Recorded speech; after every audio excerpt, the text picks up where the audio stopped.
Hello, everyone. I'm really excited to be here with Dominic Calabro. He is president and CEO of Florida TaxWatch, which is a very, very important and relevant publication in our community and our state and nationally. We were very lucky. Dominic started at Broward College and earned his AA with us. He was also Phi Beta Kappa and one of our very important alumni of distinction way back in 1991. He went on to earn his bachelor's in social work at FIU, and then two more masters at Florida State in Tallahassee, which is where I have a feeling, never left. That's where he still is today. So welcome, Dominic. We're really excited to hear about you, a brief overview of TaxWatch and everything that it does to be, and I'll quote it, like the leading independent, nonpartisan, nonprofit public policy research institute and government watchdog since 1979. So welcome, Dominic. Love to hear from you. Tell us about Thank you. what you do. Thank you very, very much, Jill. And also I want to thank President Greg Hale and his entire team who's doing a wonderful job for not only Broward community in South Florida, but I think leading in so many ways. Hopefully we'll talk a little bit about it, that the work of Broward College can be leveraged statewide to help a lot of other communities, really help the people of those communities, particularly those who have been left behind, an opportunity, really to help pull themselves up and reach up in a meaningful way. But I'm very, very proud to be from Broward County. My family moved here from New York. I was born in Brooklyn, New York. I lived in Queens, New York until about the age of 11. And we literally came down on a train, my mom and dad and two other siblings, five of us together. And I remember kind of feeling the rumbling of the train for the 2 days after we landed at the train station on Hollywood Boulevard. Um, and so I've always considered Broward my founding home in Florida. And I've been very, very blessed. I went to Driftwood Elementary School from the around Thanksgiving time to the end of the new year. Then I went to Nativity Catholic School in Hollywood. Then I went to Catholic Seminary for 4 years. My dad told me when I was starting, because he was a car mechanic, that son, I don't mean to be mean, and I'm not being mean, but I don't have the means to send you to, parochial school, either St. Thomas Aquinas or St. John Vianney Minor Seminary, but you can go to Hollywood Hills. And I said, well, he said, but if you want to go to that expensive seminary, you're gonna have to get scholarships and work 2 or 3 jobs. And I said, but Dad, I'm just a kid. He goes, not anymore. And I was not even, just before I turned 13. Well, those are great things. He loved me. And my mom and dad gave me a great grade. So like most people, not everyone, but most people, you have a strong foundation by loving parents. And that's, there's really no entire substitute for it, but I've been blessed that way. But beyond that, the community has been very, very good to me. I've reached out and others have reached out to mentor me and help me through. From there, after graduating from St. John Vianney, I was going to go to University of South Florida, but my girlfriend later became the fiance, and now my wife, who's also a graduate of Broward College, Debbie Lynn Connors, now Calabro, Debbie Calabro. I said, I want to be closer to home. I was living away at the seminary for 4 years. And I came back and I was so glad to go to Broward College. I really enjoyed it. It gave a sense of community. It's much, much smaller. There's just one campus, the central campus. You go there today, you wouldn't recognize it. But it was a beautiful time. And also later on, I went to Florida International University. There's just one campus close to it. I went to St. John Vianney. Now, again, you wouldn't recognize it. But the foundation I've learned at Broward College was really, really wonderful. Excellent teachers, caring teachers, a wonderful faculty, administration that was supportive. And they were growing. You could just sense the sense of development and growth. The whole community continued to grow. And I think the college has helped that. So my suggestion to those who are in high school and you think about, well, do I want to go to a large 4-year institution? Do I want to go out of state? I say seriously consider your local college. It's first of all, we've noticed factually that based on the research that TaxWatch and others have done, that those who go to a college, 2 or 4 year college locally, have a much greater likelihood of succeeding academically and completing their bachelor's degree and possibly moving on to a successful career. So I found it. I was fortunate. I had a good background to start with, having gone to rigorous academics at St. John Vianney. But Broward College was wonderful. I was had some incredible teachers. Notable, what later became one of my dearest friends, Dr. Neil Crispo, who was a distinguished professor at Broward College for I think 31, 32 years. Really took an interest in my life and helped mold and create a sense of how, not just purpose. I think I had that, but helped me achieve that purpose. Where do I go? What kind of skills do I learn? So I went to FIU, got a degree in social work. I was a big brother to a severely developmentally disabled boy named Anthony Faria, and then later his sister, and did that for many, many, many years. And I learned that I didn't really want to become a special ed teacher, but I wanted to go into social work. But then I went to Florida State University for my master's degree and tried to complete, still yet to complete my master's in public administration. And I learned I really want to do work in the policy field. That I learned that while I could do some good clinically, and I had the good background there, and I had the gifts, if you will, I realized that I could do so much more and leverage it for changes in public policy that could affect thousands, sometimes hundreds of thousands of people. And that's the track that I later took. Wow, that is great to know that you served so well. Perhaps you would just share some good advice that you might have been given. You said your father was a hard worker and kind of had some influence on your life. What advice would you want to give to some of our students that may be watching and some of our alumni? What would you say? I say be grateful. First, look at all the wonderful things that your creator has given you, your family has bestowed upon you. Be grateful.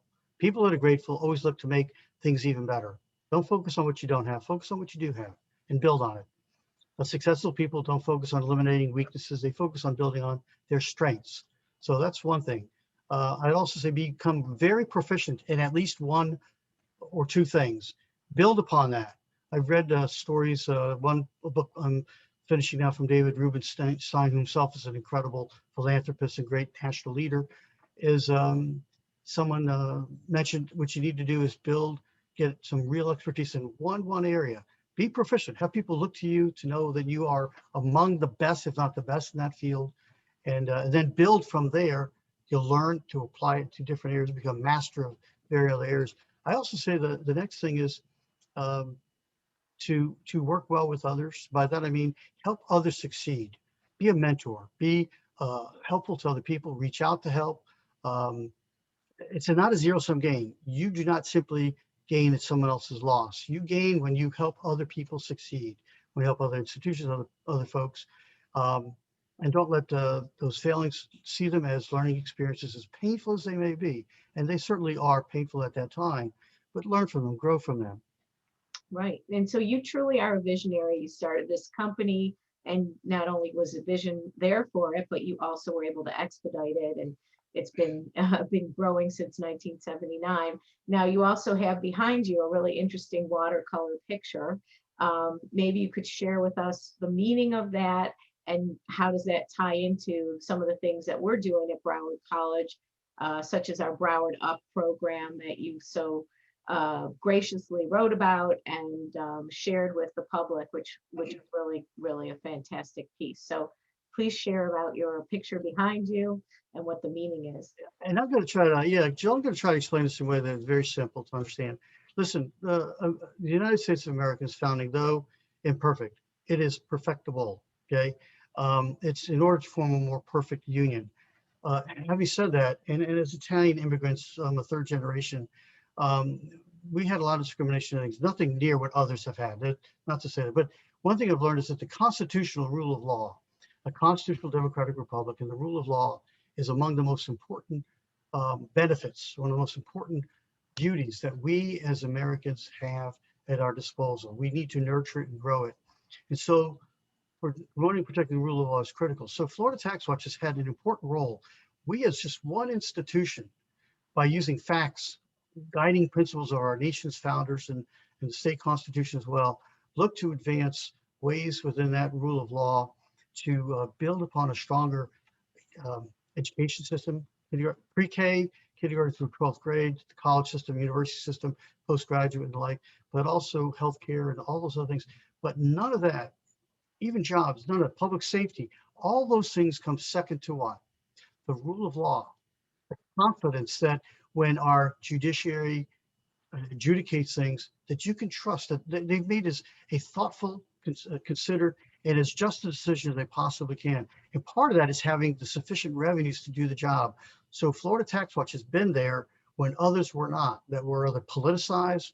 We have never been politicized.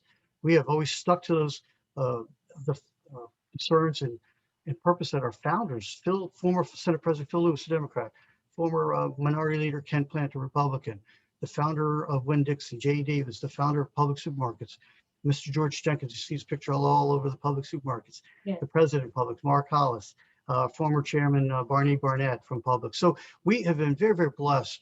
And the point is that you can't have anything good without a meaningful constitutional rule of law. Look at societies across the world, anywhere. But part of that is requiring an informed, engaged electorate. The voters, the citizens, the taxpayers, the consumers have to be engaged in self-governing. It doesn't work by just giving the keys to, state leaders, county commissions, and so forth, and say, hey, good luck. No, it needs to have the active engagement and constructive, peaceful, thoughtful, deliberative. And so taxpayers plays an important role to make sure that they were properly funded when others were trying to defund, if you will, our court system. And so we got some recognition by the Chief Justice that said, thank Florida TaxWatch for helping to protect and promote the rule of law. We got an entire resolution signed by the entire Supreme Court. Very few people do. Now, in addition to that, more importantly, separate and apart from that, TaxWatch has had to go before the Supreme Court on 7 different occasions, Mm-hmm. and fortunately are successful at 7 of the 7 times in its adjudication on constitutional amendments or key decisions on public pension reform and things like that. So we believe strongly, and yet we have not only the information and the convictions, but one must also, maybe this is a good wisdom point, learning point, one must also have the courage of those convictions and act on them. Yeah. All we have in this world is a very brief period of time and a limited opportunity to do something now to help improve what we understand this great experiment in self-governance. And we're happy. I think we are blessed to live in the Sunshine State of Florida. Many of your listeners are just incredibly blessed to live in Broward County in South Florida. I mean, honestly, when I go to other states and other localities, even on a dreary, rainy day, I look outside some of the tall buildings on Broward over the skyline or over the Atlantic Ocean. I think bad day in Broward is better than almost any day anywhere else. It's just a beautiful, beautiful part of heaven and paradise. And so I really would encourage some of the students or even those who have in the workforce are going back for retraining. Broward's a great institution, one of the best. It's recognized by the Aston Institute among the 10 best colleges in the entire country. This has been going for some time. We've got some great leadership before, but I think in President Greg Hale, particularly, a really wonderful thing. Jill, you mentioned, if I may, a project at Florida TaxWatch, as again, the eyes and ears of taxpayers. It's a nonpartisan, nonprofit scientific research institute looking out for the taxpayers. So one of our roles is to see what the value is of our public institutions, judge them honestly, as objectively as the evidence science can produce, and then make recommendations for improvement, and so it's continuous improvement. We've done a study of the Broward college system, Broward College, and it's one of the best colleges, particularly for the students you serve and the like, for high performance, high graduation rates, a very challenging student body of demographics to work with. They're doing a very, very good job.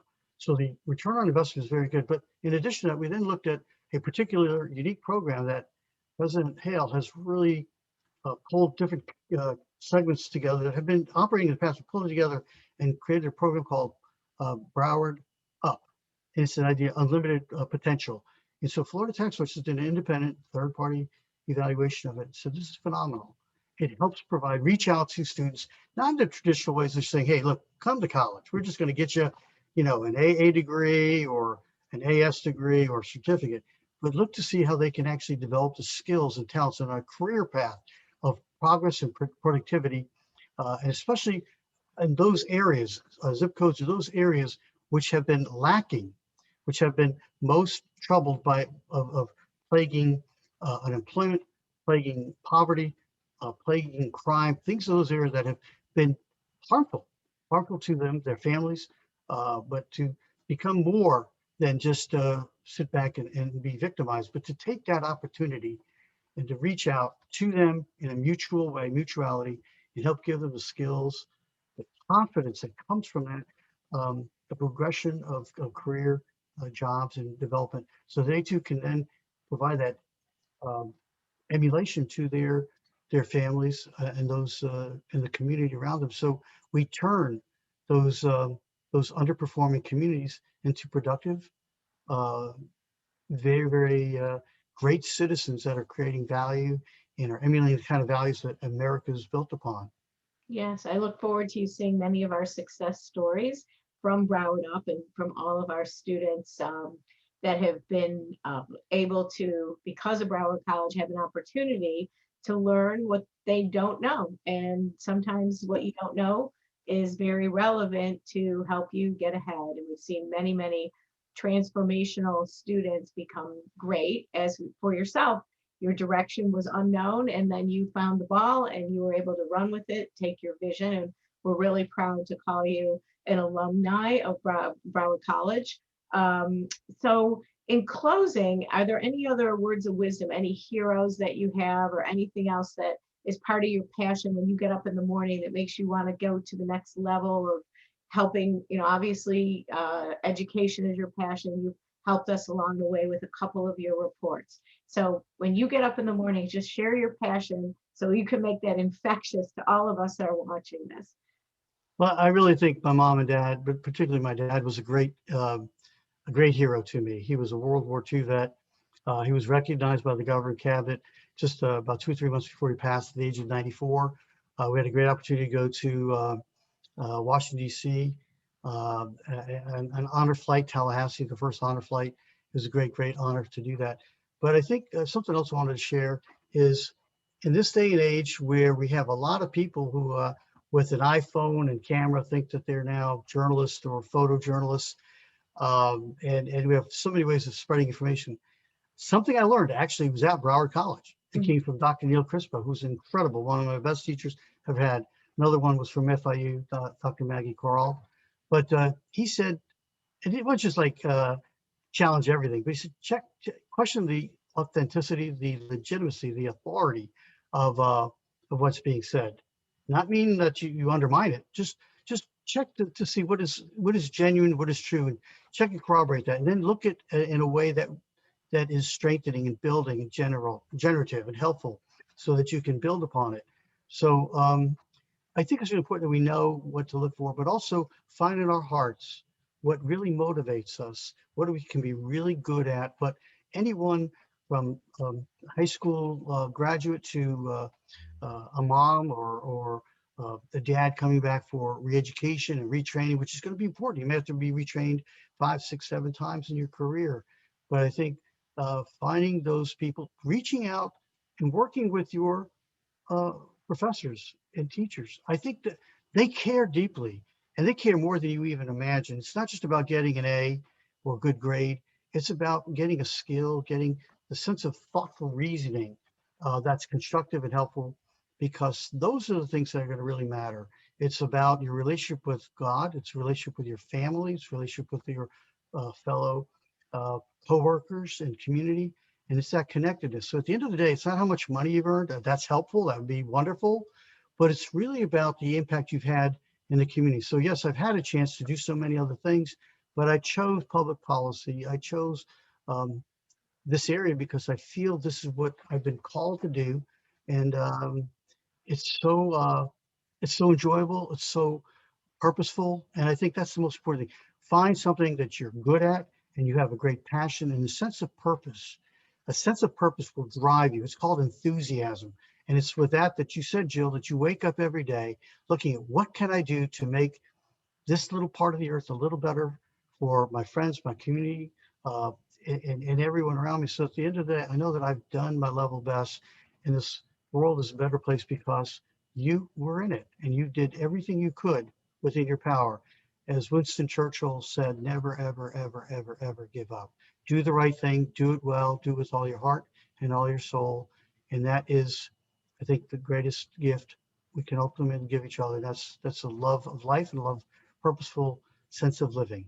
Wow, that is really powerful. Well, thank you for sharing all that. It sounds like something that was said 40 years ago to you by a Broward professor about maybe questioning what you read and what you see has stuck with you and inspired you to really make changes, because I know that your reports have definitely helped our college tremendously. As I've mentioned, we were awarded a award by Mackenzie Scott recently that has been very powerful for us. We're very excited to be able to share that with our students and our future students and make sure that Broward College cares for everyone and transforms everyone's lives in our whole community.